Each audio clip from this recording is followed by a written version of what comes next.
नमस्कार मैत्रिणींनो. आता ही भाजी तुम्ही पाहिली का हो? सध्या बाजारात आहे ना, याचं सीझन चालू आहे. याला हरभऱ्याची भाजी बोलतात. याच्यात आहे ना आळ्या वगैरे असतात. त्याच्यासाठी आहे ना आपण स्वच्छ आहे ना मस्तपैकी अशी निवडून झटकून वगैरे घ्यायची. आता ह्या भाजीमध्ये आहे ना आपण अर्धा चमचा आहे ना मीठ ॲड करणार आहे आणि पाणी टाकून ठेवणार आहे. 10 मिनिटं तशीच भाजी ठेवायची. हे पहा, इथे मीठ मी ॲड करते. आपण मीठ ॲड केलेलं आहे. आता याच्यात पाणी ॲड करायचं आहे आणि ही पाण्यामध्ये ना 10 मिनिटं मिठाच्या पाण्यामध्ये ना तशीच भिजून ठेवायची, जेणेकरून काही त्याच्यात असेल ना तर ते मिठाने मरून जाणार आहे. त्यासाठी आपण ही भाजी तशी 10 मिनिटं ठेवायची. त्याच्यानंतर 3 ते 4 पाण्याने स्वच्छ धुवून घ्यायची. हे पहा मैत्रिणींनो, पाण्यातून 2 ते 3 पाण्याने स्वच्छ धुवून पण आपण हे निथळायला ठेवलेले आहे. तर आता त्यासाठी काय काय वापरायचं आहे चला पाहूया मग पुढे आपण.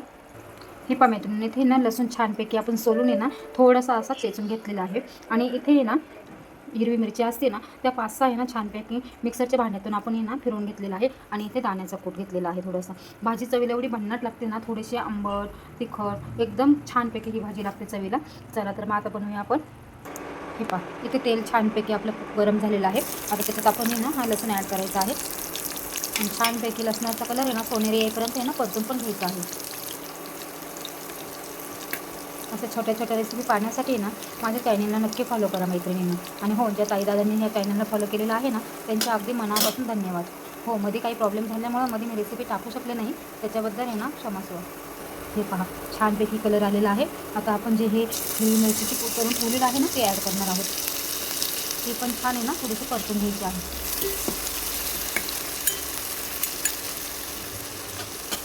आता याच्यामध्ये ना ही भाजी आहे ना आपण ॲड करायची.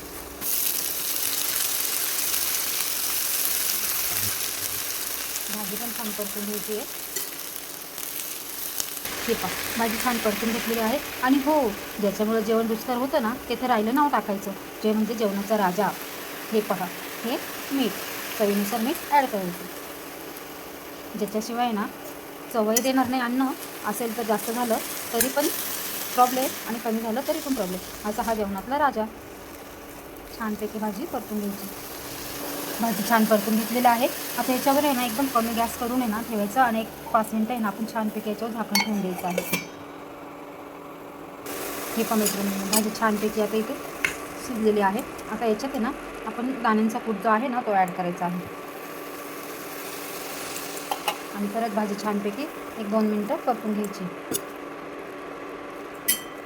हे पहा मैत्रिणींनी पाहू शकता, एकदम परफेक्ट आपली भाजी तयार झाली आहे. चवीला पण खूप भन्नाट असे आहे.